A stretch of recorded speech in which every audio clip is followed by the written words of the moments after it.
Well, I interviewed him just after his breakthrough summer. So we actually made our test debuts together. The first test that I covered as a journalist. I came to journalism a little later, sports journalism a little later than um, the traditional route. So it was 2017, and my first test was against Bangladesh in Potchefstroom, and that was also Aiden's first test when he made 97 or something like that. He either got run out or he ran out Dean Elgar. But yeah, he made 97, and then he made hundreds against he made 100 in the next test, and then he made 100 against Zimbabwe, and then he got a very well played 94 in Centurion on a difficult pitch against India, and then he got the 200s in the Australia series, and he became the fastest South African to 1,000 runs. I think he got there in his 10th game, and he was averaging 55. And then when Faf injured himself for the white ball series against India, Aiden captained. And though that was a terrible experience for him, he admits now that he said something to me the other day that the deep end was too deep for him, but it was still a great summer. And and like you say, yeah, he was the prodigal son that was promised. So obviously he was in good spirits then. He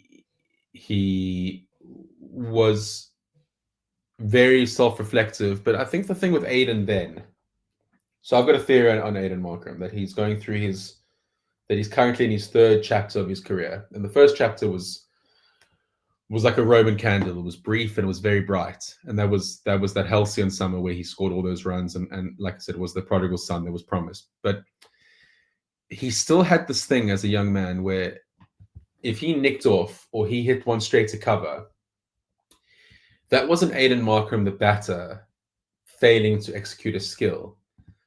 That was Aiden Markram, the person, being punished for some internal flaw.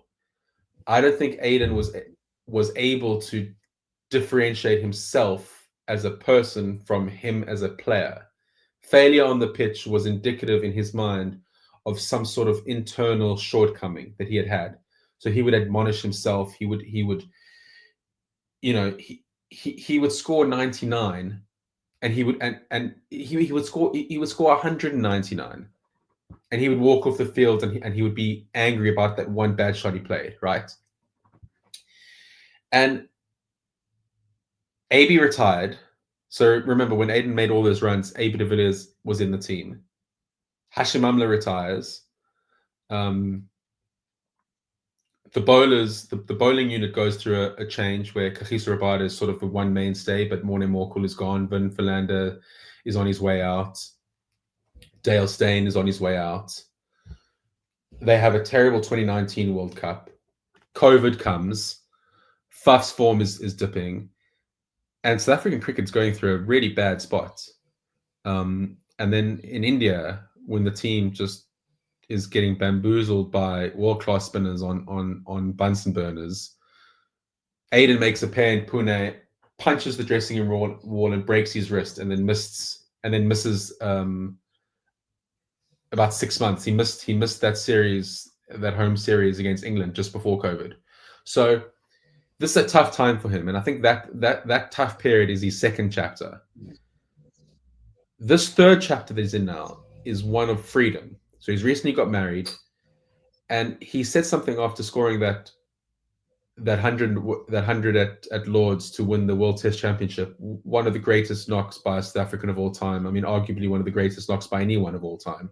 But certainly I would put that in my top 5 innings by a South African. It was remarkable. I was at Lords.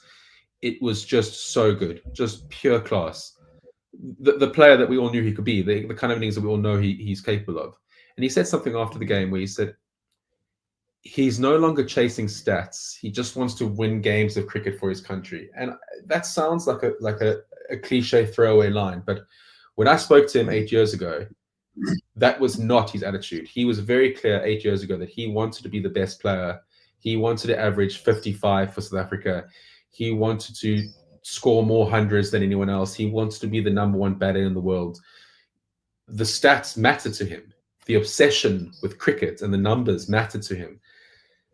I truly believe they don't matter to him anymore. Yes, obviously he wants to score runs and he wants to have a high average as possible, because that means if he's doing well, the team's doing well. But I think he's inhabited a space that is free from the burden of being the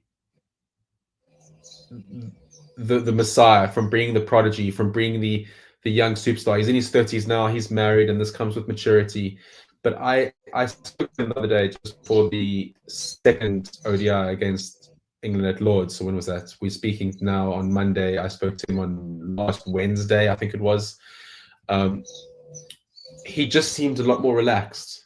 He seemed to be inhabiting the space that, like, I felt happy for, like I wanted to give him a hug. I felt happy for him. He looked at peace, and he had this sense of ease within himself that was absent from 8 years ago when I first spoke to him.